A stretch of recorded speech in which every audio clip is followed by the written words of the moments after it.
All right. Travis Leete, representing the Texas Criminal Justice Coalition. And I just wanted to start off really briefly with a snapshot of what these conditions are from the inmates themselves, from the words of a couple inmates, actually, or former inmates. We've already heard that it's a very tight, confined space, but I wanted to add this. And this is from Anthony Graves, a recent exoneree, and we've actually included this in our testimony, and I've been asked to speak on his behalf.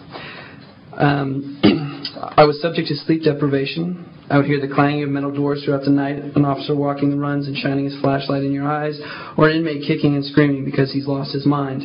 Guys became paranoid, schizophrenic, and can't sleep because they're hearing voices. I was there when guys would attempt suicide by cutting themselves, trying to tie a sheet around their neck, or overdosing on their medication. Then there were the guys who actually committed suicide. I will have to live with these vivid memories for the rest of my life. I would watch guys come to prison totally sane, and in 3 years, that's 3 years, which is the average stay in ADSEG, they don't live in the real world anymore.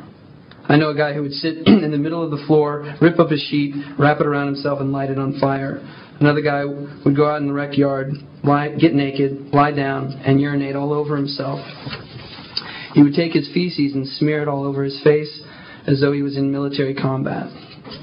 Solitary confinement does one thing. It breaks a man's will to live, and he ends up deteriorating.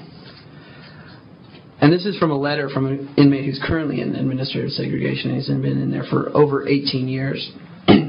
After about the first 5 years, I began to notice my speech patterns weren't as fluid as and my vocabulary wasn't as extensive.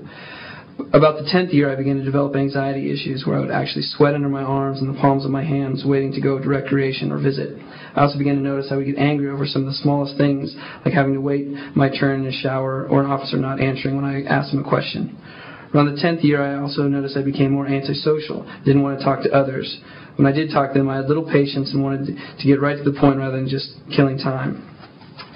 It's become easier for me to entertain conspiracy theories, and any time something goes wrong or not as planned, I immediately think the worst. I didn't used to think like that. I frequently think I hear people talking about me and become easily agitated when people holler at me. I have difficulty concentrating while reading and talking, and I forget what I was trying to say mid-sentence. I become insensitive to others, especially staff. I've watched sane men slowly go insane and become a person I had never seen before. They lose their ability to rationalize and then throw caution to the wind and let themselves go. And the reason I bring this up is because this gives you a picture of the conditions that people are being removed straight from and placed into the communities. And public safety and reintegration is, of the utmost importance to us as well. Removing people from that and not providing them with resources or some assistance is obviously detrimental to public safety. And I just wanted to close with a couple of comments about some of the questions that were posed earlier, some of the figures that you all asked about. And it's great to hear that the numbers are actually going down, because the numbers that we received from TDCJ indicated that they were actually on the rise. In 2009, there were 8,400 inmates in EDSEG. In 2010, there were 8,500. And in 2011, there were 8,700. The length of stay has decreased to about 3.2 years, but that represents a wide range. As that gentleman that I read, his letter was in there for over 18 years and still in there. Senator Whitmire asked about the mental health diagnoses, and in 2011 there were 2,060 individuals diagnosed with a serious mental health or mental retardation diagnosis. And you asked also about the recidivism rates. In 2005, 35% recidivated. That's returned to prison within 3 years. 2006, the number was 33%, and 2007, that was 33%.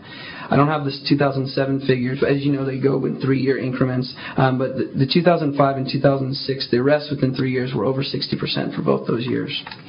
And again, the people that are released either on parole or flat discharge straight into the communities directly from administrative segregation is over 1,300. Thank you, sir. Any questions?